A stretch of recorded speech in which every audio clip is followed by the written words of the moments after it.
Shalom Ouvracha. Vous m'entendez bien?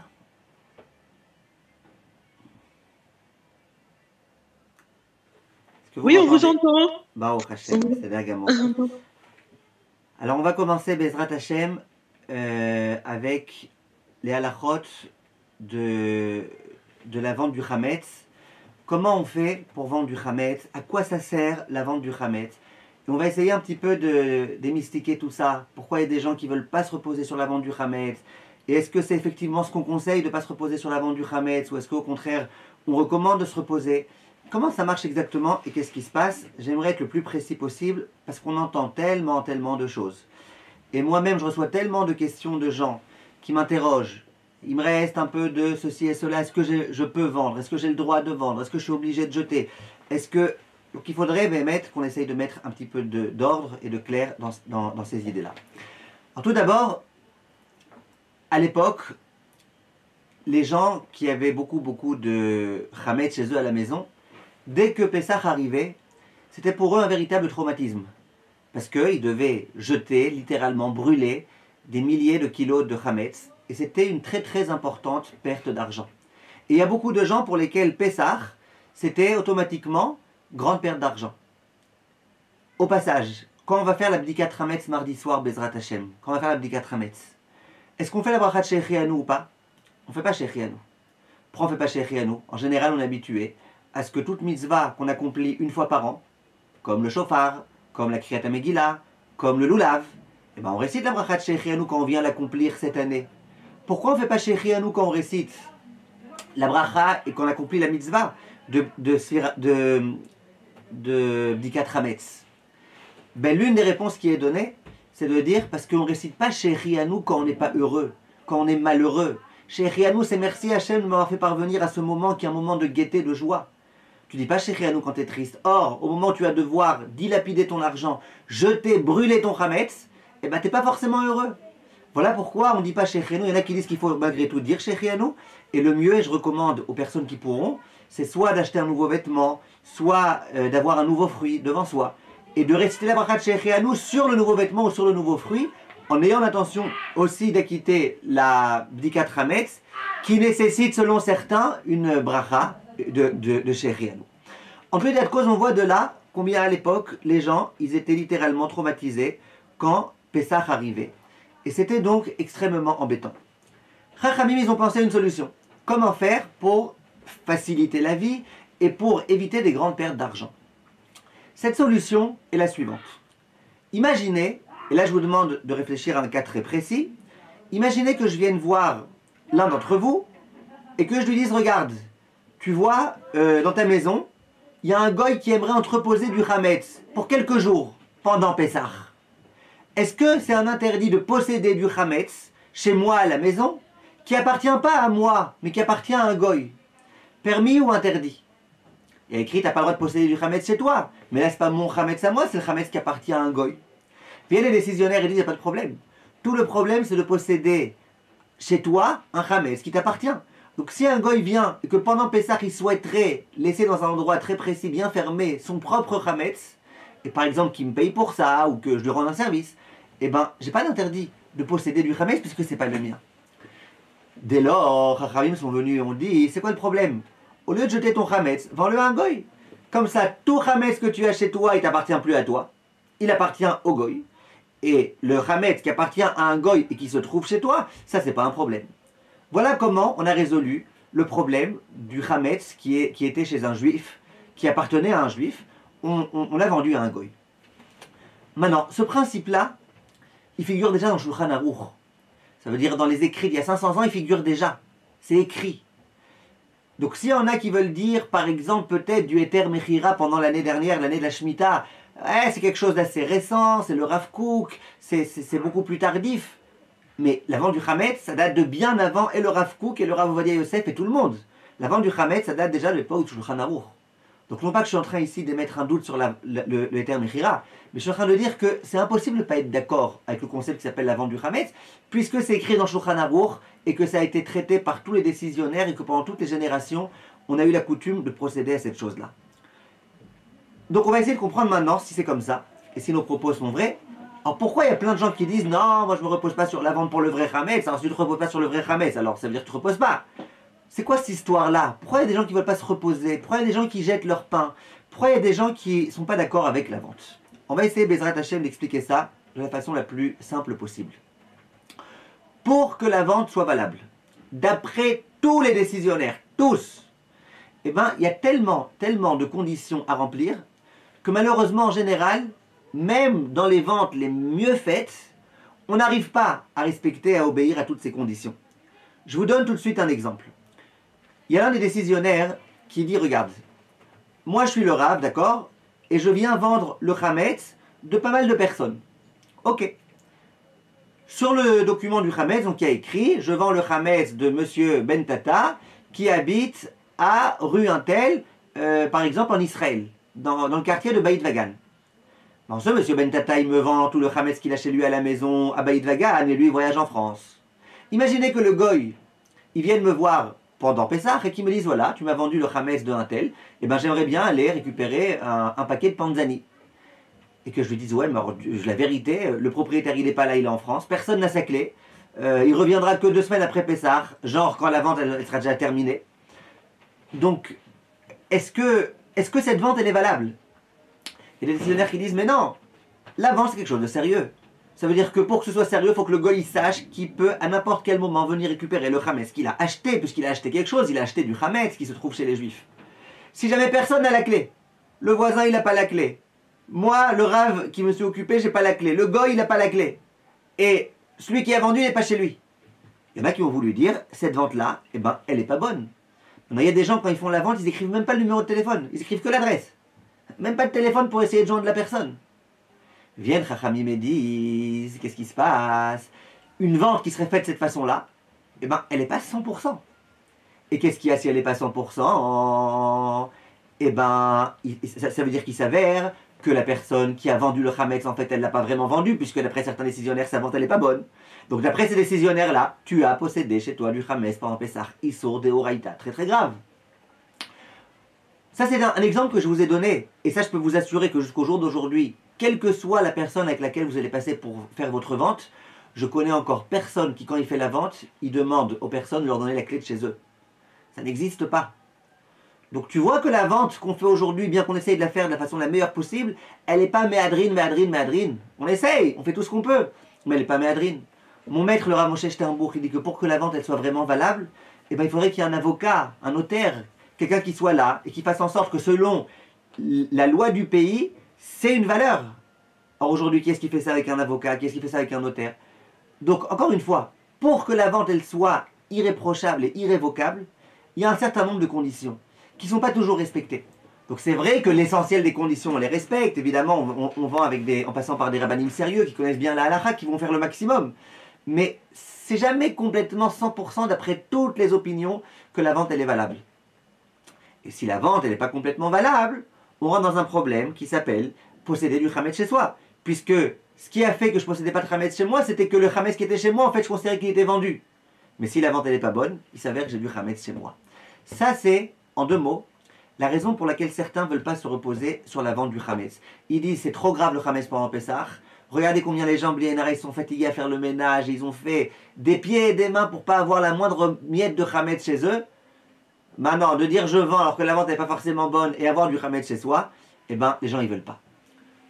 Donc, si on veut déjà résumer, quelqu'un qui me dirait, moi je cherche pas la Khumra, moi je veux pas faire les plus grandes Khumrot du monde, moi j'essaie d'être un bon juif et puis voilà, j'ai chez moi 3 paquets de pâtes, ça revient à 15 €, et ben j'ai pas envie de les jeter, j'ai envie de me reposer sur la vente. Est-ce que je peux dire de cette personne-là que c'est un païen, qu'il n'est pas religieux, qu'il fait n'importe quoi, qu'il joue avec le feu? Non, je peux pas dire. Il fait une vente, la vente elle est sérieuse. D'après la plupart des poskim, la vente elle est valable. Il est sérieux, il a le droit de le faire. Maintenant, moi personnellement, est-ce que s'il restait chez moi une somme de 15 €, eh ben, je prendrais le risque de posséder du Hametz si on considère que la vente elle n'est pas 100%? Moi je préférerais pas. Attention, si j'avais 30 000 € peut-être que oui. Mais si c'est une petite perte d'argent, une petite somme d'argent, alors on dit pourquoi? Pourquoi t'amuser? Pourquoi ne pas complètement te débarrasser de ça? Ça c'est en 2 mots. Donc en 2 mots, la coutume de ceux qui veulent se reposer sur la vente, même pour le vrai Hametz, elle est tout à fait valable. Ceux qui veulent se montrer plus rigoureux, les gens très religieux par exemple, en général, ils ne se reposent pas sur la vente pour le vrai Hametz quand c'est des sommes pas trop importantes. Ils ne se reposent pas sur la vraie vente. Ils disent moi j'ai trop peur, parce que peut-être que la vente n'est pas valable auprès de tout le monde. Donc ces gens-là, ils préfèrent éviter. Au passage, vous serez d'accord avec moi que ce problème il se pose dans tout. Quand je vais vous faire un cours dans les grottes Shabbat, eh bien je vais vous dire, Rav un tel il interdit, Rav un tel il autorise. Pourtant on est dans les sources de Horaïta aussi. Il y en a plein qui vont écouter mon cours et qui vont dire bon, il y en a qui autorisent, ça va, je peux le faire. Donc là c'est pareil, la vente du Hametz, elle est valable. Il y a certains décisionnaires d'après lesquels c'est pas glad kasher, ok, mais le concept de la vente il est valable. Mais en fait on voit que, étant donné que c'est ici Hametz, et on voit que dans Hametz les gens ils sont très très mahmirim, et que ça vaut le coup d'être très mahmir, parce que le Hametz, même une miette et tout. Donc c'est pour ça qu'en général les gens ils préfèrent être mahmirim. Maintenant, quelqu'un qui a des grosses sommes d'argent chez lui, par exemple un épicier, qui a dans son magasin des grosses sommes de Hametz, qui ne peut pas se permettre de jeter tout ça. Là, la coutume, même pour les gens très très religieux, même les Bnei Torah, même les gens qui sont très très mahmirim dans tout, c'est pour ces gens-là de permettre de se reposer sur la vente. D'abord, parce que c'est une grande perte d'argent, et la Torah n'est pas intéressée à ce qu'on perde de l'argent. Chassa Torah al-Mamonam chez l'Israël. La Torah, elle tient compte de la perte d'argent de tout un chacun. Deuxièmement, pour une raison très très simple, c'est que c'est justement pour ces gens-là que c'était institué. Quand à l'époque du Shulchan Aruch, on a institué une vente, c'était pas pour les personnes qui allaient perdre un shekel, c'était principalement pour les gens qui allaient perdre beaucoup d'argent. Donc ces gens-là, ils ont sur quoi se reposer et ils peuvent tout à fait procéder à la vente. Et c'est ce qui se passe en général, les gens ils se reposent sur la vente pour ces choses-là. Maintenant, avant les questions, je continue juste un tout petit peu. Qu'est-ce qu'on appelle un vrai Hametz et qu'est-ce qu'on appelle pas un vrai Hametz? Parce que vous êtes bien d'accord que on fait quand même la vente. On le fait quand même au cas où. Et on a quand même parfois du Hametz qui est un peu mélangé dans certains aliments. Donc on l'a fait la vente du Hametz. Les gens disent ouais mais moi le vrai Hametz, alors c'est quoi? C'est quoi le vrai Hametz? C'est pas le vrai Hametz. Donc le pain c'est du vrai Hametz, on est d'accord. Les pâtes c'est du vrai Hametz, on est d'accord. Les gâteaux qui sont pas cachés les Pessars, c'est du vrai Hametz, on est d'accord. Ça c'est du vrai Hametz, c'est-à-dire c'est quelque chose qui a fermenté. Maintenant la question qu'on me pose, sans exagérer, des centaines de fois chaque année, des centaines de fois. Et rien que cette année-là, alors qu'on est encore quelques jours avant Pessah, elle m'a déjà été posée de nombreuses fois, c'est de savoir, est-ce qu'on peut se reposer sur la vente du Hametz pour la farine? Est-ce que la farine, ça rentre dans le cadre de vrai Hametz, entre guillemets, où on n'aime pas tellement se reposer sur la vente quand c'est une petite somme? Ou est-ce que la farine, c'est considéré comme étant du vrai Hametz, ou pas comme étant pas du vrai Hametz? Qui est-ce qui peut me dire?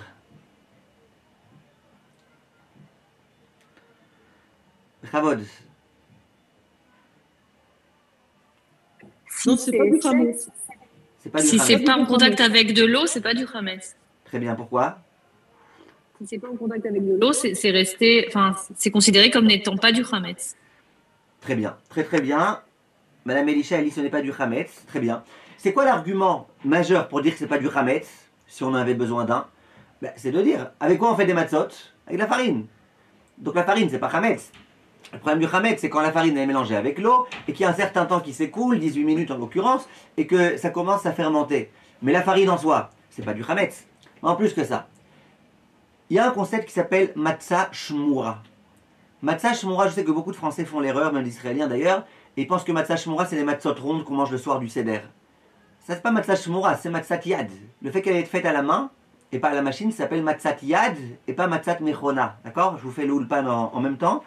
Matzot Yad, je vous écris dans le chat, Matzot Yad, c'est les matzah qui sont main. Matzot Mechona, c'est celles qui sont faites avec la machine. Maintenant, moi je parle pas de ça. Moi je parle de matzah shmura. Matzah shmura, c'est une matzah qui a été faite avec une farine, dont on a vérifié qu'il n'y a aucun contact d'eau entre le moment où on a cueilli le blé et le moment où finalement on va faire les matzot. Ça veut dire, la farine en général, je vais à Auchan, ou je sais pas, au Monoprix, au Franprix, je sais pas où, je vais dans un endroit et j'achète de la farine. Mais cette farine-là, qu'est-ce qui se passe avec? Eh ben, je sais pas ce qui s'est passé exactement. Peut-être qu'il y a eu de l'eau qui s'est mélangée, peut-être qu'à un moment donné, la climatisation, elle a fui, et donc il y a eu un peu d'eau. On ne sait pas exactement ce qui s'est passé. Donc une matzah que je ferai avec une farine qui n'a pas été vraiment vérifiée à chaque instant, ça s'appelle une matzah. Pas matzah shmura, une matzah pas shmura. Une matzah shmura, c'est une matzah qu'on fait avec une farine qui est shmura. Et la farine qui est shmura, c'est une farine qui depuis le moment où on a récolté le blé, eh ben, il y avait des surveillants, des gens qui étaient là pour vérifier qu'à aucun moment ce soit en contact avec de l'eau. Maintenant, c'est vrai que moi ce que je vous recommande, si vous pouvez, en particulier le soir du Seder, mais tout le temps, ce que je vous recommande, si possible, c'est d'acheter des matzot shmurot. Matzah shmura, c'est beaucoup plus cachère que matzah normal. Je vous recommande d'acheter des matzot shmurot si vous pouvez. Mais en tout cas, matzah pas shmura, c'est cachère. Je crois que c'est cachère. Je vais acheter dans un magasin de la farine et je fais avec ça des matzot, c'est cachère. Si mes matzot elles sont bien faites, c'est cachère. Tu vois bien que la farine c'est pas chametz, non seulement c'est pas chametz, mais tu pourrais même te servir de cette farine, bien qu'elle est pas shmura, pour faire des matzot, et ces matzot elles auraient encore le tampon cachère, peut-être pas la méadrine, mais cachère. Donc ça c'est la preuve la plus importante, la plus grande, la plus patente, pour expliquer qu'il n'y a pas de problème. Donc la farine, il n'y a pas de problème, je sais qu'à chaque fois que je donne ce cours, ça rassure beaucoup les Marocains qui habitent en Israël. Les Marocains qui habitent en France, à l'issue de la fête, ils vont à l'épicerie, et puis ils achètent de la farine, et puis ils peuvent faire leur moufleta. Mais les Israéliens qui habitent en Israël, surtout si tu veux pas te reposer sur la vente du chametz de la farine du magasin, comment tu vas te débrouiller de la farine? Où tu vas trouver de la farine? Une farine qui vient d'être faite à Motzei Pessah, va trouver de la farine. Il fallait faire des queues gigantesques et tout et tout. Donc, il y a beaucoup de Marocains qui, si ils ne peuvent pas se reposer sur la vente du chametz, eh ben, ils sont obligés de renoncer à leur mimouna. Et pour un Marocain de renoncer à la mimouna, c'est peut-être encore pire qu'un Ashkénaze renoncer à son gefilte fish. Impossible, impossible. Donc quoi? Donc, grâce à mon cours, les gens ils sont rassurés, ils savent qu'ils peuvent garder de la farine et ne pas la vendre, et ils peuvent la mettre, ou la vendre en tous les cas, mais ils ne sont pas obligés de la jeter avant Pessah, même si c'est des grands mahmirim, très charedim et très benetora, qui en général ne se reposent pas sur la vente du chametz pour le vrai chametz, ça c'est pas du vrai chametz. Maintenant j'aimerais juste compléter mes propos, comme ça au moins j'aurais été exhaustif, Bezrat Hashem, Bessiyata Dishmaya. Ça m'est arrivé de donner ce cours, et donc de dire aux gens, vous inquiétez pas, vous pouvez vendre la vraie farine, de dire même que mon maître, le Rav Moshe Sternbuch, qui est en général un Rav assez mahmir, assez rigoureux dans la halacha, qui en plus est un descendant du Gaon de Vilna, et le Gaon de Vilna n'était pas très pour la vente du chametz, et ben ce Rav-là, Rav Moshe Sternbuch, il dit, moi j'autorise la vente du chametz pour la farine, puisque la farine c'est pas chametz comme on vient d'expliquer. Donc à chaque fois quand je donnais cours, j'expliquais ça, je disais que mon maître, le Rav Moshe Sternbuch, il autorisait de vendre la farine, et qu'il ne considère pas ça comme étant du vrai chametz, alors que le vrai chametz, en général, il recommande de ne pas le garder. Je disais que le Staipeler, le père de Ephraim Kanievski lui-même, il gardait la farine chez lui pendant Pessah et ça ne le dérangeait pas du tout. Jusqu'au jour où plusieurs personnes m'ont dit, mais Rav Intel, il dit qu'au jour d'aujourd'hui, c'est complètement chametz la farine. Pas simplement que tu n'as pas à faire des matzot avec, mais c'est complètement chametz, ne te repose pas sur la vente. À moins que tu veuilles te reposer sur la vente pour le vrai chametz. Mais si tu dis que tu n'aimes pas te reposer sur la vente pour le vrai chametz, pour le pain, la farine c'est comme du pain. Je dis ok, c'est quoi son argument? Écoutez bien son argument. Son argument c'est de dire la chose suivante. À l'époque, comment on faisait pour retirer la pellicule qui était autour du blé? Ben, il y avait un procédé, ça s'appelait en hébreu zoré. On jetait le blé et le vent très très fort, il éparpillait la pellicule. En français, ça s'appelle vanner. On vanne, comme ça s'appelle. Ça, c'était à l'époque. Donc à l'époque, il n'y a pas de problème. Ta farine, pourquoi tu veux qu'elle soit chametz? La farine, c'est de la farine. Il dit, mais aujourd'hui, comment les gens ils font, les agriculteurs et les gens qui font après de la farine et tout, comment ils font pour retirer la pellicule? Ils font plus comme à l'époque. Aujourd'hui, les gens, ils ont perdu le sens de l'humour. Ils arrêtent de vanner. Alors qu'est-ce qu'ils font? Eh bien, ils se servent de tuyaux très très très puissants d'eau, à une puissance, à une pression très très très très très puissante. Cette eau, elle percute les grains de blé, et du coup, les grains de blé immédiatement, et la pellicule, elle s'en va, et elle est complètement éjectée à plusieurs mètres. Vient ce Rav et dit, et comment ça s'appelle en hébreu ce principe au passage? Ça s'appelle, je vous ai dit qu'aujourd'hui on fait un peu de ulpan, ça s'appelle la letita. Letita, c'est comme ça qu'on fait au jour d'aujourd'hui. Viens ce Rav, il me dit comment tu peux dire que la farine aujourd'hui c'est pas chametz? Il y a eu de l'eau qui était en contact avec. Ne me raconte pas des histoires. Qu'est-ce que vous rétorquez à ça? Bechavod, aidez-moi s'il vous plaît, les personnes qui sont sur le Zoom. Aidez-moi, qu'est-ce que vous rétorquez à ça? Comment vous pouvez me défendre à moi? si vous voulez.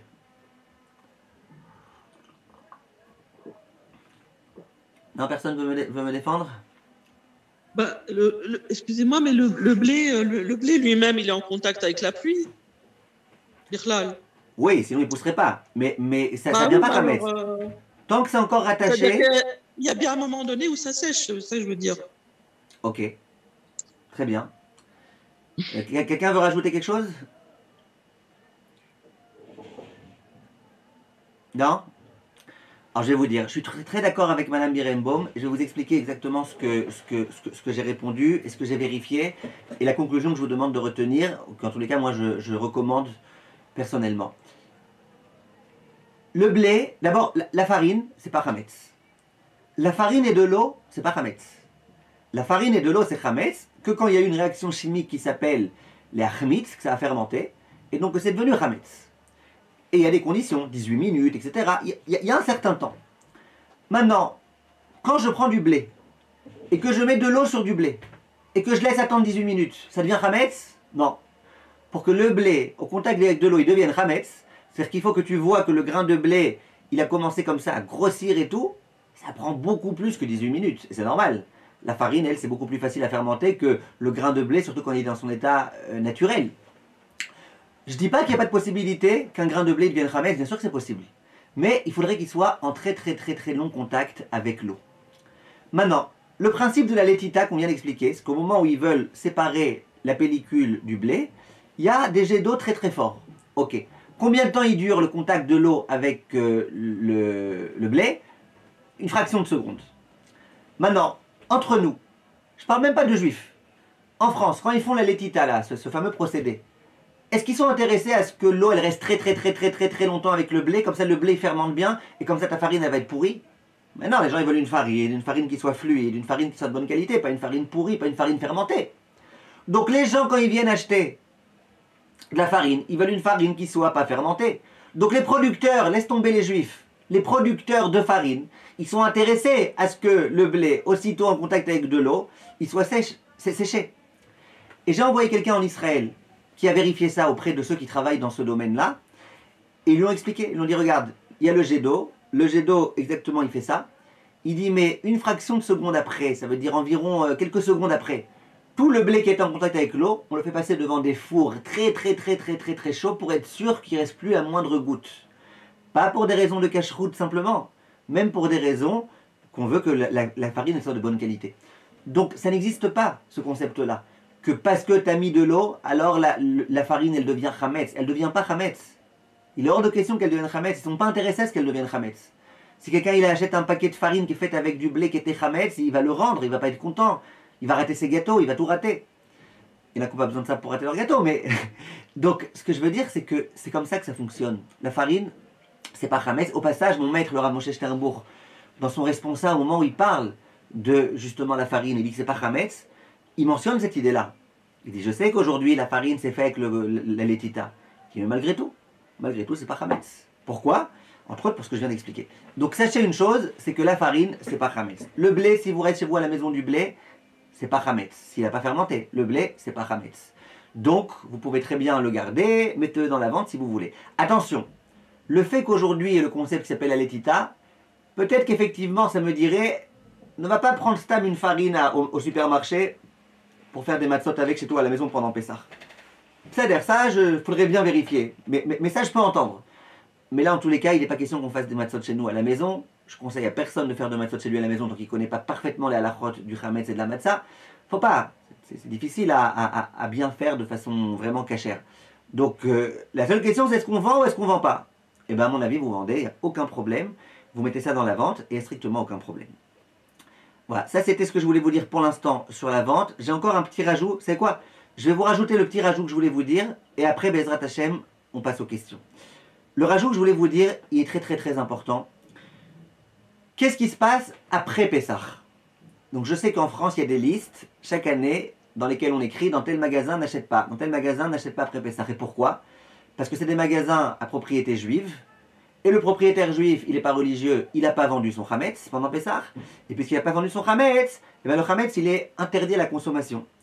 Comment on appelle ce concept-là? Un chametz qui n'a pas été vendu.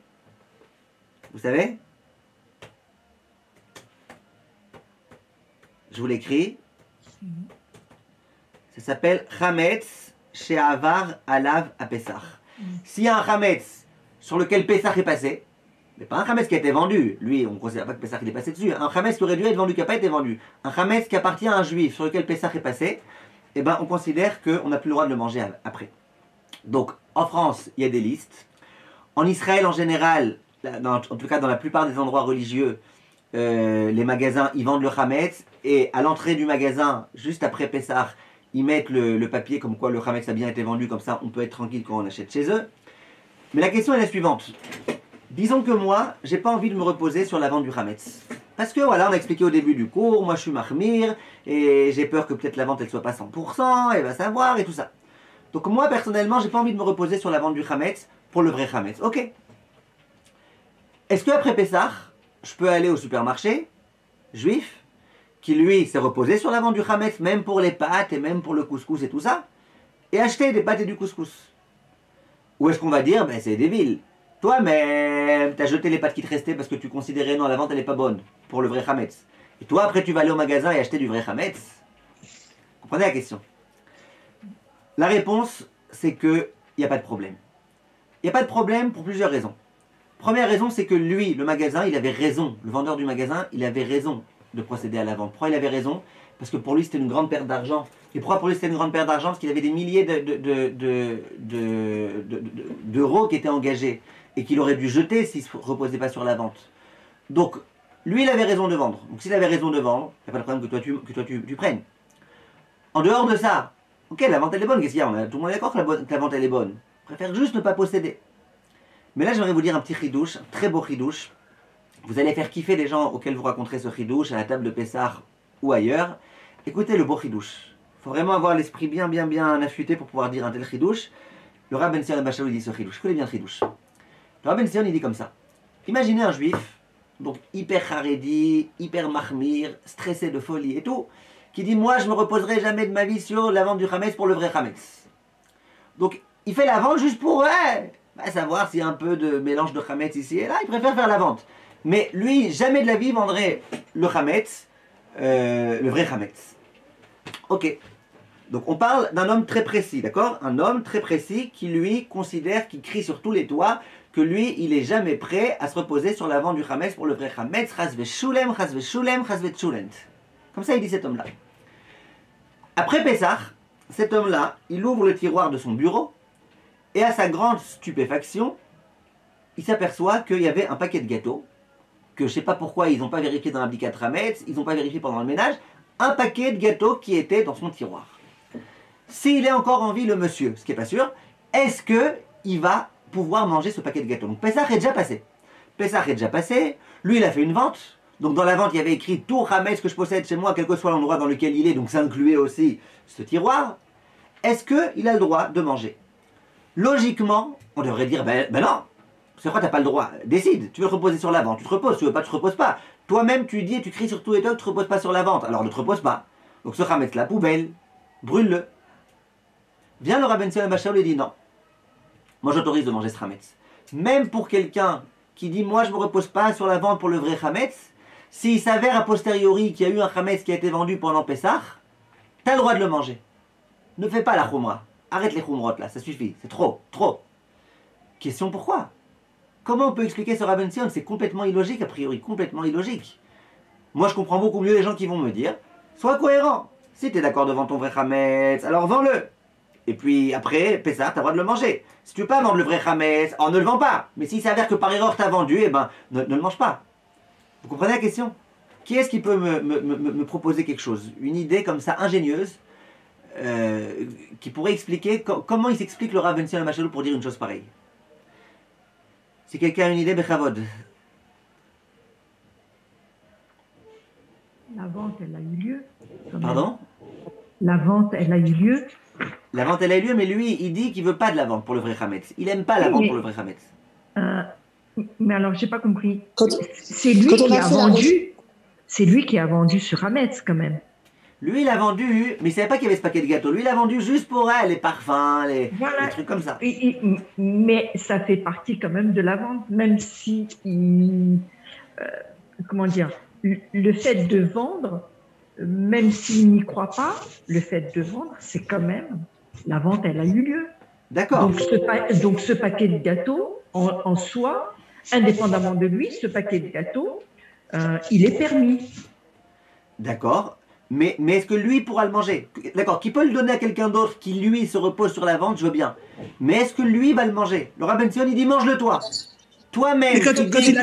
Hein? Excusez-moi, Rav. Et quand il a fait la Bdikat Madame Hametz. Jean-Maud. Ah, comment allez-vous, Rav? Ça me Vous fait voyez, je plaisir. reconnais à votre voix, hein, parce que Safar, c'est pas vous. Oui. Oui. Quand il a fait la Bdikat Hametz, Oui. la veille de Pessah, alors il n'a pas annulé tout le Hametz qu'il pouvait y avoir en dehors même de la vente, non? Ah, très bien. Mais s'il a annulé, il n'a plus le droit après de le reprendre. Quelqu'un qui a annulé tout son Hametz et qui après Pessah dirait bon, allez, finalement, je suis plus intéressé à ce qu'il soit annulé, je vais le manger, il n'a pas le droit. Donc là, de deux choses l'une. Soit il a annulé, mais il n'aura pas le droit de le manger. Soit il est inclus dans la vente, et donc il n'a pas le droit non plus, puisque lui-même, il s'interdit de manger ce qui a été vendu par la vente.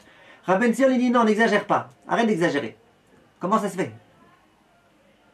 C'était peut-être la vente, c'était après Pessah qu'il a découvert.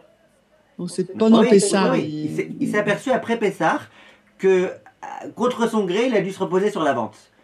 Maintenant, lui-même, qui, avant Pessah, il aurait jeté ça. Pendant Pessah, s'il avait trouvé ça, il l'aurait tout de suite brûlé parce qu'il veut chas v'shalom pas se reposer sur la vente. Et maintenant, on est après Pessah, Rabbi Sion dit allez, vas-y, mange-le. Prends pas la tête. Pourquoi? Quelqu'un avait une proposition? Ah, regardez, Que je vais vous dire. l'intention, Hein? l'intention, elle compte pas. Mais pourquoi l'intention ne compte pas? En fait, c'est ça la question. Parce qu'il avait pas pourquoi l'intention Voilà, ne compte pas? exactement. C'est ça. Alors, regardez, il dit quelque chose. Il y a des contrats. Oui, c'est ça. Pardon. Ouais, non, il dit quelque chose de très très très très beau, le Rabbi Sion. Vous, Madame Journo, je sais que vous allez aimer, et les autres aussi, parce que c'est très très beau. Faut vraiment être Rabbi Sion pour dire ça. Le Issour de posséder du Hametz pendant Pessah, c'est un Issour d'Eoraïta ou des Rabbanan? Aidez-moi. De posséder des Oraïta. D'Eoraïta. De posséder du Hametz chez moi, c'est un Issour d'Eoraïta, on est tous d'accord. Donc, c'est très très grave. Maintenant, j'ai une question. D'aller acheter dans un magasin qui n'a pas vendu son Hametz, du Hametz après Pessah. Ok, c'est interdit, c'est pour ça qu'il y a les listes. Mais si je le fais, si je mange ce Hametz-là, s'il y a un Hametz qui n'a pas été vendu et Pessah est passé, est-ce que j'ai le droit de est-ce que le fait de le manger, c'est un Issour d'Eoraïta ou des Rabbanan? C'est interdit, on est d'accord. Mais c'est un Issour d'Eoraïta ou des Rabbanan? Des Rabbanan. Des Rabbanan. Ça y est, c'est plus Pessah. C'est simplement une takana, un knas, une amende que Chachamim m'ont dit. Chachamim m'ont dit, puisque tu n'as pas vendu ton Hametz pendant Pessah, tu n'as pas bien fait, nous on t'interdit de le consommer ensuite. Mais c'est que un Issour des Rabbanan. Maintenant, moi je ne fais pas un interdit d'Eoraïta quand je le mange, je fais que un interdit des Rabbanan. Bien, le Rabbi Sion Abba Shaul, il dit, même les gens qui sont mahmirim, qui ne veulent pas se reposer sur la vente pour le vrai Hametz. Pourquoi ils ne veulent pas? Ils savent que la vente c'est quelque chose de sérieux. Mais ils disent, ouais, mais d'Eoraïta, de posséder du Hametz chez moi, c'est d'Eoraïta. Donc si ma vente n'est pas super bonne, il s'avère que je possède du Hametz chez moi. D'Eoraïsé, j'ai peur. Quand il s'agit par contre, après Pessah, ok, tu t'es aperçu que tu avais ton Hametz là. El malasot, c'est comme ça. Tu t'es aperçu, Hachem il a fait en sorte que tu oublies de vérifier là, tu as oublié. Bon, toute la question qui se pose aujourd'hui, de savoir si tu manges ou tu manges pas, ça veut dire si tu te reposes sur la vente ou si tu te reposes pas, ça concerne que un Issour des Rabbanan. Alors là, dans des Rabbanan, bien sûr que tout le monde peut se reposer sur la vente, et en plus, c'est Chachamim eux-mêmes qui ont institué cette vente. Donc, bien sûr qu'on peut se reposer sur eux. Ça veut dire que même les gens qui sont mahmirim, c'est pas qu'ils sont mahmirim parce qu'ils pensent que la vente c'est nul. Non, ils pensent pas, sinon ils la feraient même pas la vente. Ils pensent que c'est bon. Mais ils disent, concernant un Issour d'Eoraïta gravissime de posséder du Hametz chez soi, je ne veux pas me reposer sur la vente. Par contre, maintenant que la question qui se pose, c'est juste, est-ce que tu peux te reposer sur la vente concernant un Issour des Rabbanan? Là, oui. Pour en revenir à notre question. J'habite à, je sais pas, à Baïd Vagan. Et je vais dans un magasin. Le magasin, je sais qu'il a vendu son Hametz. Voilà, Pessah est terminé, j'aimerais maintenant acheter un paquet de couscous. Le couscous c'est Hametz, j'aimerais acheter un paquet de couscous. Maintenant, est-ce que j'ai le droit ou pas d'acheter ce paquet de couscous moi-même, qui ai jeté mon propre couscous avant Pessah pour pas chas v'shalom avoir du Hametz chez moi? Dit le Rav Ben Sion, il n'y a strictement aucun problème. Toi, tu n'as pas voulu le vendre parce que tu ne voulais pas faire un Issour de Horaïta de posséder du Hametz. Mais concernant la vente que lui, il a fait, ok. Si quelqu'un a fait le Issour de Horaïta, c'est pas toi, c'est lui. Je dis pas que ça doit me faire plaisir, mais je dis, lui, en tous les cas, il la fera sa vente. Que moi, je viens d'acheter, que je ne viens pas acheter, il la fera sa vente. Donc, ma seule question à moi maintenant, c'est est-ce que concernant le Issour des Rabbanan, de profiter de quelque chose qui n'aurait pas été vendu si la vente n'avait pas été bonne, est-ce que là, je suis d'accord de me reposer sur Chachamim? Et là, le Rav Ben Sion, il dit oui, n'exagère pas. Vous avez compris? C'est joli. C'est bon. Alors, Bechavot, est-ce qu'il y a des questions maintenant sur la vente? Est-ce qu'il y a des questions?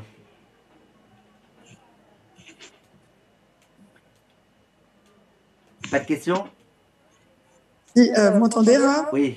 Je sais pas si ça marche. Oui, excusez-moi.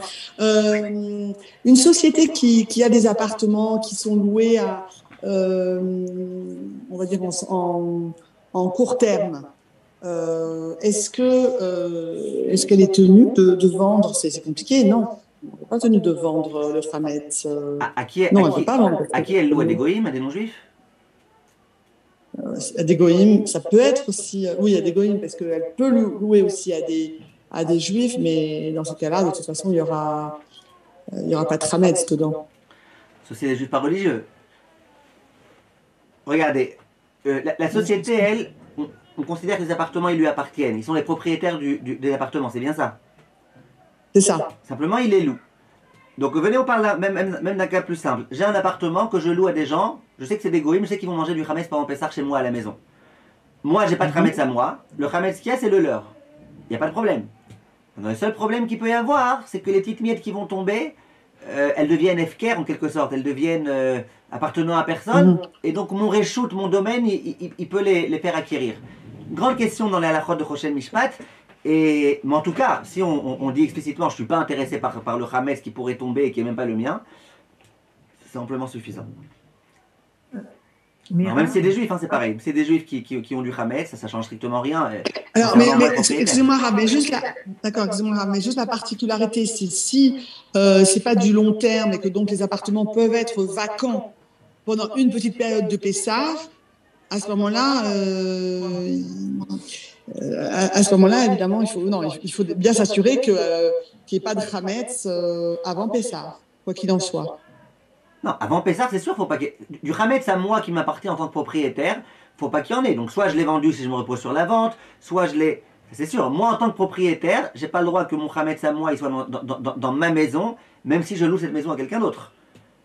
Voilà, c'est ça. Non, mais en fait, il faut se débarrasser du Hametz, pas le vendre, parce que si entre-temps il y a une location, obligatoirement, on ne pourra pas le vendre. Si on a vendu l'appartement. Non, vous pouvez. Ou le Hametz. Non, c'est ça. Vous vendez pas tout l'appartement. Enlever-le. Non, Mme Journeau, quand vous faites la vente du 14, vous ne vendez pas tout l'appartement. Vous vendez que le Hametz qui est contenu dans l'appartement. Donc même après, s'il y a des locations à court terme dans cette société-là, on peut quand même mettre des personnes, même si on a vendu le Hametz, ils peuvent amener du Hametz eux-mêmes, etc. D'accord. Oui, juste vous faites la vente du 14. Vous faites la vente du 14. Après, je vous mettrai le lien là, pour faire la vente. Dans la vente que je propose, il y a une possibilité de faire la vente du 14. La vente du 14, c'est justement pour tous ces cas-là. Ça veut dire je veux vendre que le Hametz, c'est pas l'appartement. La vente du 13, c'est quand je m'en vais, personne ne rentrera et je veux tout vendre. Très bien. Merci beaucoup, Rav. Très bien. Avec plaisir. Mazal Tov. Merci beaucoup, merci. Merci. Avec Havod, est-ce qu'il y a une autre question? Pas d'autres questions. Alors, Bechavod, vous avez des questions pas sur la vente? Des questions sur Pessah? Excusez-moi, Rav. Pour la vente, donc on peut vendre, alors on vend pas le Hametz mamash, et le reste, on vend que ce qu'on a un soupçon, par exemple des médicaments, des sirops, des choses comme ça. Ça, on peut le vendre. Exactement, ça, on vend. La vente, elle est pour ça. La vente, elle est pour, si j'ai oublié dans mon tiroir un paquet de gâteaux, et la vente, elle est aussi pour, voilà, pour ce genre de choses. Par exemple, alors bon, mes parents l'ont mis dans la vente, mais il leur restait encore du poisson, mais comment dire, il était cru, quoi, pas encore cuit, mais au congèle. On l'a vendu aussi. c'est bon, Ok. bien. Voilà. Le poisson, c'est pas Hametz. C'est pas Hametz, mais bon, il avait été nettoyé dans des ustensiles, etc., de Hametz. C'est pas grave. C'est pas grave. Ça transforme pas C'est ça grave. en vrai Hametz. Ça transforme ça, que vous voulez pas le manger pendant Pessah, je comprends. Ce que vous allez manger pendant Pessah, acheter avec un Hercher, cacher les Pessah et tout. Mais de là à dire qu'il faudrait le jeter, non. Bah, le Non, tachrit. pas jeté, vendu. Même pas. On n'a pas besoin. Non, c'est pas la peine. Ah. Si vous, dans tous les cas, vous inquiétez pas, parce que dans le formulaire de vente, on écrit tout Hametz qui est contenu ici, ici, ici, et après on dit Bechol Makom Shehu, à chaque endroit où il se trouve. Donc, il y a plusieurs gens qui m'ont posé la question, encore aujourd'hui, quelqu'un m'a posé la question et m'a dit je comprends pas. Moi, parfois, quand je vais vendre mon Hametz, on me demande pas où est-ce que j'ai mis mon Hametz. C'est très marrant. Il y a des rabbinim chez lesquels vous allez. Ils vous demandent, dis-moi exactement où tu as mis, sur le frigo, à droite, dans le 4e tiroir depuis l'entrée. Hein, et à l'autre rabbinim, ils vous demandent rien du tout. Juste, ils vous demandent votre adresse, votre téléphone, et puis voilà. Alors, il y a une personne qui m'a dit aujourd'hui, moi je suis choqué, comment on peut vendre du Hametz si on n'écrit pas où il se trouve. Alors, en fait, entre nous, même les rabbinim qui écrivent où il est, c'est pas que c'est important d'écrire, et c'est pas que si tu as oublié d'écrire, c'est grave. Parfois, des gens ils m'appellent, ils me disent, quand j'ai vendu, mais j'ai oublié qu'il y avait un autre tiroir et je l'ai oublié. C'est pas grave, parce que dans tous les cas, dans le vente du Hametz, tu vends tout le Hametz que tu as chez toi, quel que soit le lieu où il se trouve. Pourquoi en général les rabbinim, certains en tous les cas, aiment bien écrire tout ça? Mais ils aiment bien écrire tout ça pour qu'on comprenne bien que c'est une vente sérieuse. Ça veut dire, la vente, elle a l'air beaucoup plus sérieuse quand tu écris où c'est, que tu consacres du temps et que tu t'écris tout ce qui est... Ça a l'air plus sérieux que quand juste écrire un téléphone et un machin. Mais c'est pas du tout obligé. D'accord. Ok. Merci. Alain.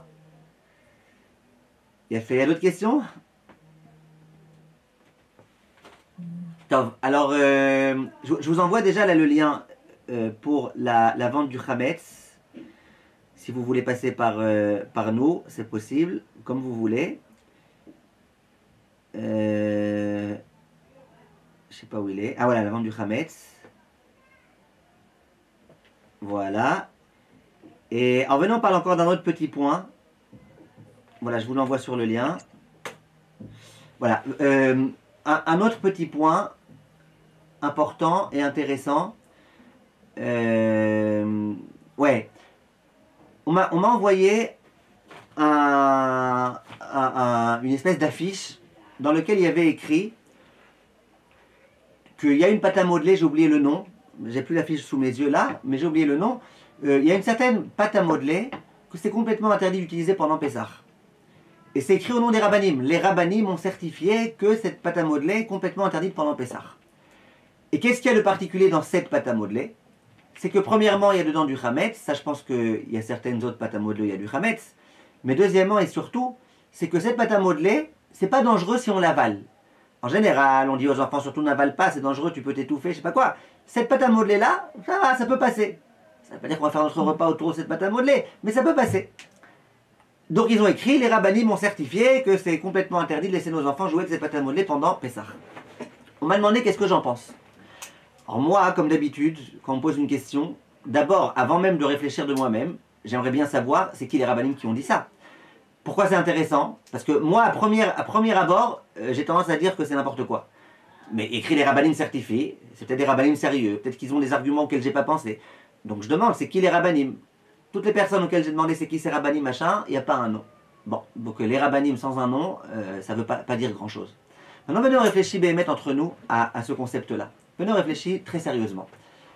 Il y a du Hametz à l'intérieur, j'accepte. Dans les ingrédients, c'est écrit qu'il y a du Hametz. On ne va pas se battre avec les ingrédients. Je veux bien croire qu'il y a du Hametz. Maintenant, est-ce que ce Hametz, il est apte à la consommation? Quand je dis apte à la consommation, ça ne veut pas dire que si tu le manges, tu ne meurs pas. Apte à la consommation, ça veut dire qu'il est bon, qu'il a du goût, que quelqu'un il pourrait le manger. Est-ce que le Hametz qui est dedans, il est apte à la consommation ou pas? Réponse, il n'est pas apte à la consommation. Tout le monde est d'accord. Même ceux qui t'ont dit, il ne meurt pas l'enfant quand il mange cette pâte à modeler, ça ne veut pas dire que ça a un bon goût et que l'enfant, il mange ça comme il mangerait un chewing-gum. Donc, le Hametz, il n'est pas apte à la consommation, ce qu'on appelle l'oraoui la achilat kelev. C'est pas comestible par un chien. Quand on dit par un chien, ça ne veut pas dire que par un chien. De toute façon, les chiens, ils ne mangent pas de pain. Mais ça veut dire que c'est pas comestible. C'est pas comestible du tout. Maintenant, on a un principe de halacha, de Ilchot Pessah. C'est que si, au moment où Pessah est entré, le Hametz que j'avais à la maison, il n'était pas apte à la consommation, j'ai le droit de le garder, ce Hametz. j'ai le droit de le garder. Encore une fois, si à l'entrée de Pessah, le Hametz, il était déjà pas apte à la consommation, je peux le garder pendant tout Pessah. Attention, si jamais un Hametz, à l'entrée de Pessah, il était Hametz, et que je dis, ah ben alors pendant Pessah, je vais le rendre en mettant un peu de javel dessus, je vais le rendre inapte à la consommation, ça marche pas. Là, il faudra complètement le brûler, le détériorer. Parce que tout dépend de l'entrée de Pessah. Si à l'entrée de Pessah, le Hametz, il était apte à la consommation, pendant Pessah, il faut complètement le brûler. Si à l'entrée de Pessah, il n'était pas apte à la consommation, je peux même le garder. Le Hametz qui est dans cette pâte à modeler, sans avoir fait de longues études, je suis certain que c'est un Hametz qui est inapte à la consommation. Comme le Hametz qu'il y a dans les produits de lave-vaisselle, ou dans le produit de la vaisselle, ou dans les produits de plein de choses, dans le savon, c'est un Hametz qui est inapte à la consommation. Très bien. Maintenant, donc ça c'est évident. C'est évident. Je vais vous dire même un autre chidouche à propos du parfum. Pendant plusieurs années, j'ai enseigné que le parfum, il n'y avait strictement aucun problème avec le parfum. De garder le parfum pendant Pessah, de même pas le vendre. Pourquoi? Parce que d'abord, aujourd'hui, la plupart des parfums, ils sont chimiques, à ce qui paraît.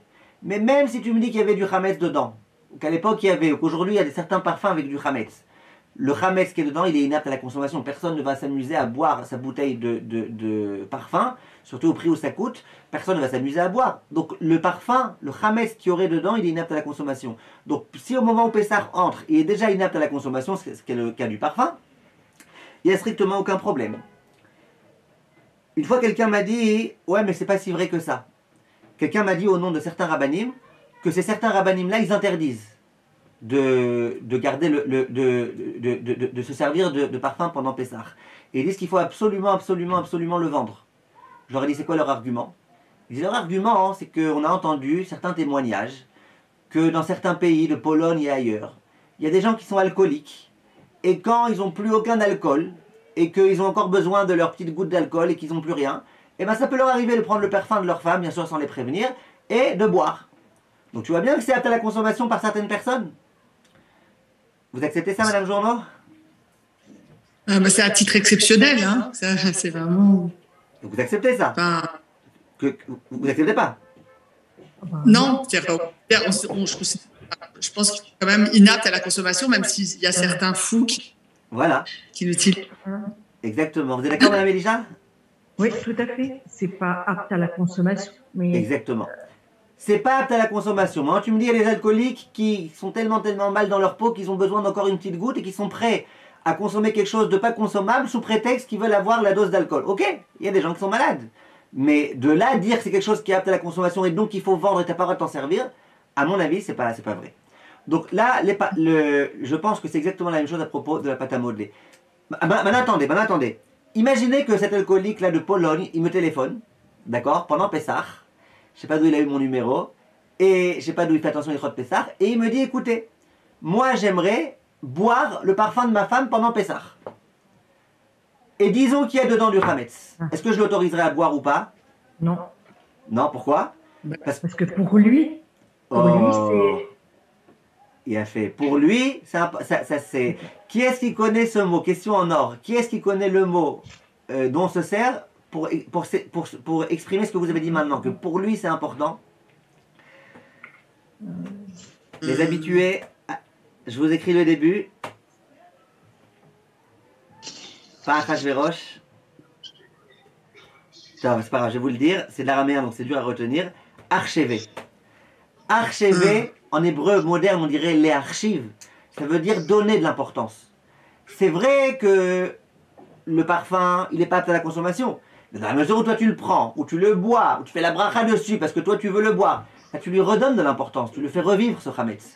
Donc c'est sûr qu'un alcoolique qui voudrait boire le parfum parce qu'il veut boire, c'est sûr que je lui dirais non, ne bois pas. Mais de là à dire que quelqu'un pour lequel c'est inapte, qu'il n'a pas le droit de se servir de parfum, à mon avis, c'est pas vrai. Et j'en reviens à mon histoire de pâte à modeler. Même la pâte à modeler qui ne va pas tuer l'enfant quand il le prend, Bezrat Hashem, ça ne veut pas dire que c'est consommable. Même si l'enfant, par ailleurs, il lui restait un peu dans la main, il pensait que c'était un bout de chewing-gum et il l'a mangé. Mais il n'a pas mangé en tant que donnant de la chashivut au Hametz qui était dans un truc comme ça. C'est par erreur, c'est entré dans sa bouche et truc. Donc d'interdire cette pâte à modeler, à mon avis, c'est une grande khumra qui n'a pas lieu. Et je pense qu'on peut tout à fait autoriser. Voilà. Il y a d'autres questions?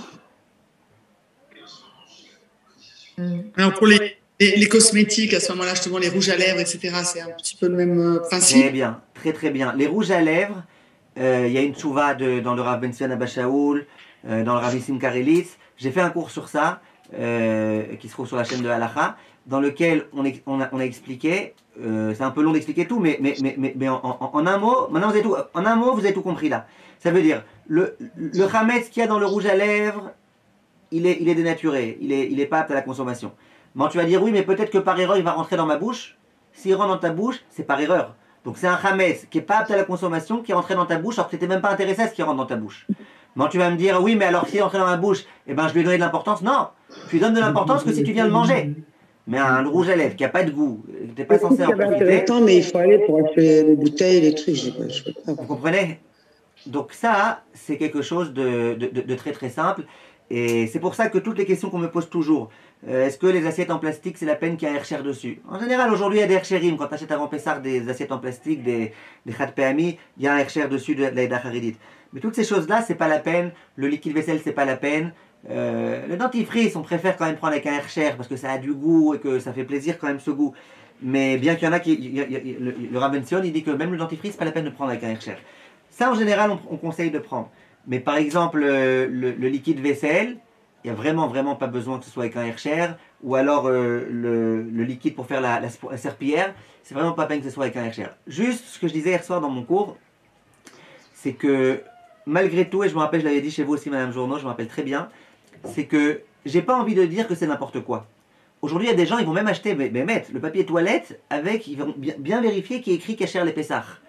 Maintenant, j'aurais aimé dire que c'est n'importe quoi, mais je peux pas dire que c'est n'importe quoi. Pourquoi je peux pas dire? Parce qu'il y a un grand Rav qui s'appelle le Rav Eliashiv.